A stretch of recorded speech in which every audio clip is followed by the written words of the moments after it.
ऊष्माक्षेपी अपक्रिया। ऊष्माक्षेपी अपक्रिया को अंग्रेजी में एक्ज़ोथर्मिक रिएक्शन भी कहते हैं। ऊष्माक्षेपी नाम से ही स्पष्ट है, ऊष्मा का क्षेपण करने वाली अपक्रिया, ऐसी अपक्रिया जिसमें ऊष्मा निकलती हो।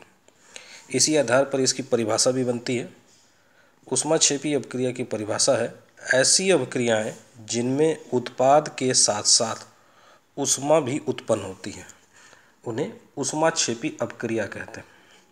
उदाहरण, पहला उदाहरण, प्राकृतिक गैस जैसे मीथेन का दहन। प्राकृतिक गैस का एक उदाहरण है मीथेन। यदि इसको हम ऑक्सीजन के साथ जलाएं, मीथेन को CH4 लिखते हैं, ऑक्सीजन के साथ जलाएं तो कार्बन डाइऑक्साइड और पानी बनता है, साथ ही साथ ऊष्मा उत्पन्न होती है। इसी नाते यह एक ऊष्माक्षेपी अपक्रिया का उदाहरण है। दूसरा, कोशिकीय श्वसन। हम जो भी भोजन करते हैं वो पचने के बाद रक्त परिसंचरण तंत्र द्वारा हमारे शरीर की कोशिकाओं में पहुंचता है। वहाँ भोजन का, पचे हुए भोजन का यानी कि ग्लूकोज का ऑक्सीकरण होता है, ऑक्सीजन से क्रिया होती है, जिसके फलस्वरूप कार्बन डाइऑक्साइड और पानी बनता है, साथ ही ऊष्मा उत्पन्न होती है। इसी ऊष्मा से हम कार्य करते हैं। तो ग्लूकोज का सूत्र है C6H12O6। इसका जलीय विलयन यानी इक्वस ऑक्सीजन से क्रिया करता है तो कार्बन डाइऑक्साइड और पानी बनता है, साथ में ऊष्मा उत्पन्न होती है। इसलिए कोशिकीय श्वसन ऊष्माक्षेपी अपक्रिया का एक उदाहरण है।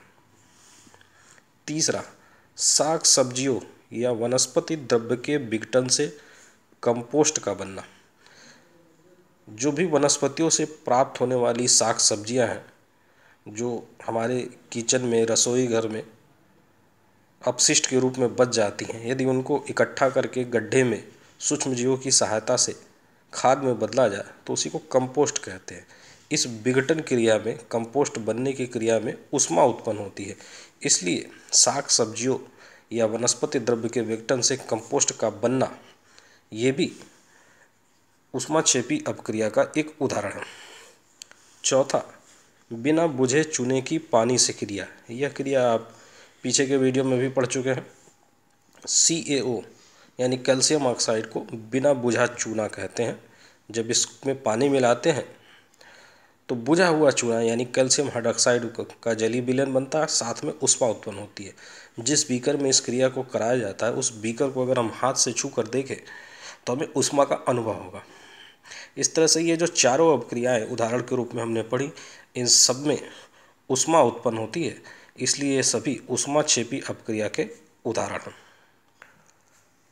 चैनल को लाइक, शेयर, सब्सक्राइब जरूर करें। धन्यवाद।